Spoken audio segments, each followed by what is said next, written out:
मध्य प्रदेश में बाढ़ सागर से जुड़ी हुई सिंचाई परियोजनाओं का अंबार लगा हुआ है। अभी पिछले दिनों 9 जून को मुख्यमंत्री मध्य प्रदेश शासन शिवराज सिंह चौहान त्योथर रीवा आकर एक नई माइक्रो इरिगेशन परियोजना का शिलान्यास किए। कागजों में पिछले 2 दशक में इतनी योजनाएं आई और गई जिनका यदि धरातल पर क्रियान्वयन हो गया होता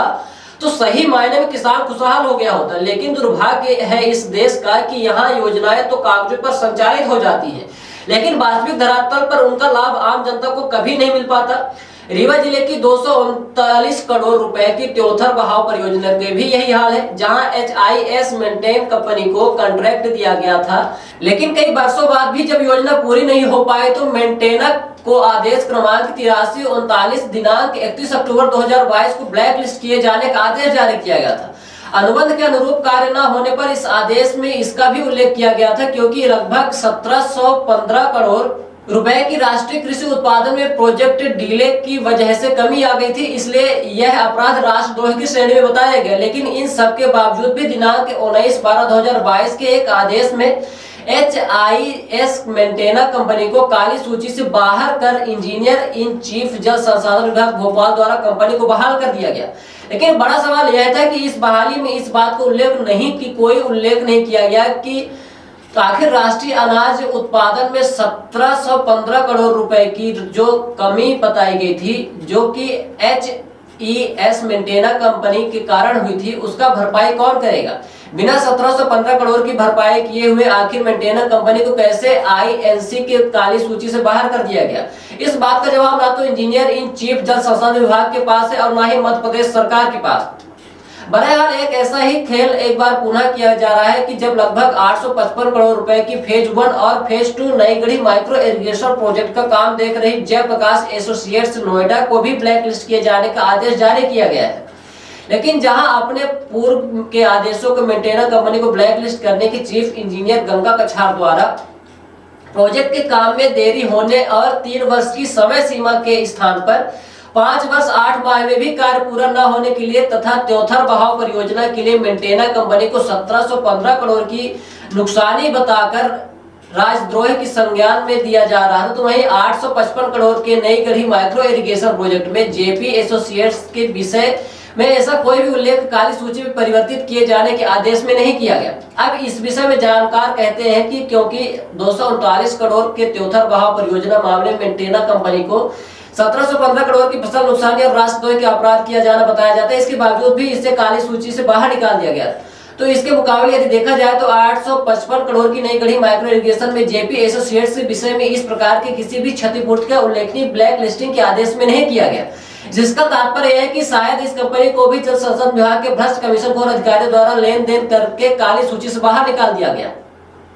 वहीं बाढ़सागर नहर मंडल के पूर्व चीफ इंजीनियर SBS परिहार एवं बाढ़सागर डैम के पूर्व अधीक्षण अभियंता नागेंद्र प्रसाद मिश्रा ने अभी हाल ही में 855 करोड़ की नई गढ़ी माइक्रो इरिगेशन परियोजना के विषय में JP एसोसिएट्स को काली सूची में परिबद्ध करने के लिए जारी किए गए आदेश पर प्रश्न चिन्ह खड़ा करते हुए कहा कि इसमें जल संसाधन विभाग की मिलीभगत की बू आ रही है। एक्टिविस्ट शिवानंद द्विवेदी और रिटायर्ड अधिकारियों ने कहा क्योंकि इससे पहले HIS मेंटेनर कंपनी को 1715 करोड़ रुपए क्षतिपूर्ति कराए बिना ही यदि काली सूची से बाहर कर दिया गया तो यह निश्चित तौर पर यहाँ भी JP एसोसिएट्स को भी 90 दिवस के भीतर इंजीनियर इन चीफ जल संसाधन विभाग द्वारा षड्यंत्र किया जाकर मामले में अंडर टेबल सेटलमेंट किया जाकर JP एसोसिएट्स को भी काली सूची से बाहर कर दिया जाएगा। इस पर बड़ी आपत्ति व्यक्त करते हुए शिवानंद द्विवेदी ने कहा कि यदि ऐसा किया जाता है तो वह हाई कोर्ट जाएंगे और किसी भी हाल में काली सूची में डाले जाने के बाद JP एसोसिएट्स को बिना सबस्टेंशियल प्रोग्रेस के बहाल न किया जाए, क्योंकि जिस 855 करोड़ की माइक्रो इरिगेशन परियोजना का कार्य JP एसोसिएट्स के द्वारा किया जा रहा है उसकी स्थिति बेहद चिंताजनक है और मात्र कुछ स्थानों पर पाइप खोदकर ही डाली गई है और कार्य का कोई अता पता नहीं है। देखिए मामले को लेकर विशेषज्ञों ने अपनी क्या राय दी है।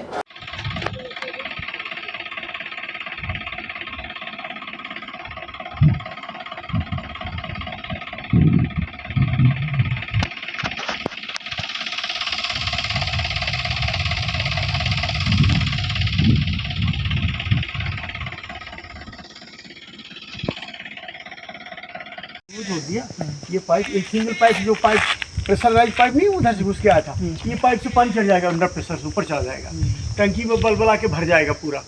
वो टंकी देखी ना कितना घूम लिए यहाँ से। तो मतलब ये प्रेशर जो है वास्तव में 2100 पावर के जो मोटर है, हाँ इतना हाई प्रेशर तभी नहीं जाएगा पानी, किसी जाएगा पानी। अच्छा एक बात और भी है, हाँ। आपने एक चीज़ देखी क्या, टंकी को यहाँ पर रखने का क्या मतलब हुआ, टंकी को इतनी दूर रखा ताकि रनिंग इसका पहले फोर्स मेंटेन किया जा सके और उस फोर्स के साथ में इस पानी को चढ़ाया जाएगा।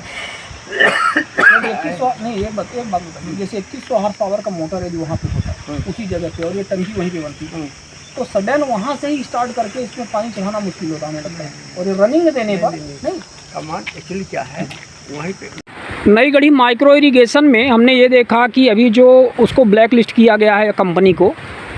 जिस कंपनी ने इसका जेपी एसोसिएट्स ने लिया हुआ था,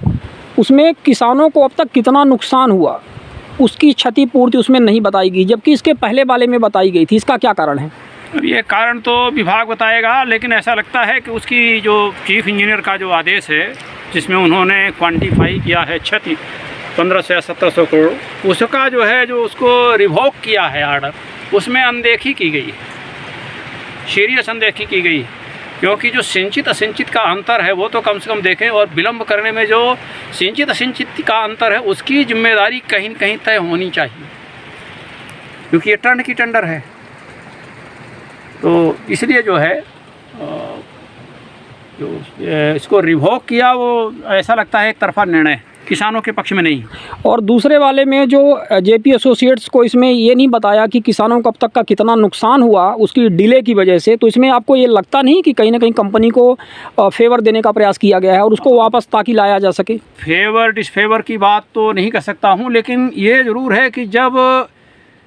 नुकसान हो रहा है, ना सिंचाई होने से नुकसान हो रहा है, कॉन्ट्रैक्ट में टाइम एसेंस होता है,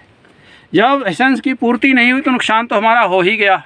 तो उस चीज़ को हमें ध्यान में रख करके ही अगली कार्रवाई करनी चाहिए। तो दूसरी एजेंसी आई, जब एक बार उसकी क्षमता सिद्ध हो चुकी है या कोई और बड़ा कारण है उसको हम समझें कि क्यों नहीं कर पाया, तो फिर उसको दूसरे को लाना चाहिए और काम पूरा करना चाहिए। जैसा कि HES कंपनी के केस में हमने ये देखा कि त्योंथर बहाव परियोजना में HES मेंटेना को जब ब्लैक लिस्ट किया गया तो 1715 करोड़ का हर्जाने की बात आई और उन्होंने कहा कि ये राष्ट्रद्रोह की श्रेणी में आता है, और इसके बाद उन्होंने उस कंपनी को दोबारा रीइंस्टेट कर दिया ENC ने। इसके विषय में आपका क्या कहना है? देखिए, मैंने जब ब्लैक लिस्टिंग की गई थी HES मेंटेना कंपनी की, तो उसमें मुख्यमंत्री द्वारा स्पष्ट रूप से अंकित किया गया था कि परियोजना के विलंब से पूर्ण होने पर किसानों का 1715 करोड़ रुपए का नुकसान हुआ और ये राष्ट्रीय क्षति है और ये राष्ट्रद्रोह की श्रेणी में आता है। जब ये मुख्यमंत्री जो कि शासन का एडवाइजर होता है, एडवाइजर टू द गवर्नमेंट होता है, उसके द्वारा ये बात लिखी गई, ये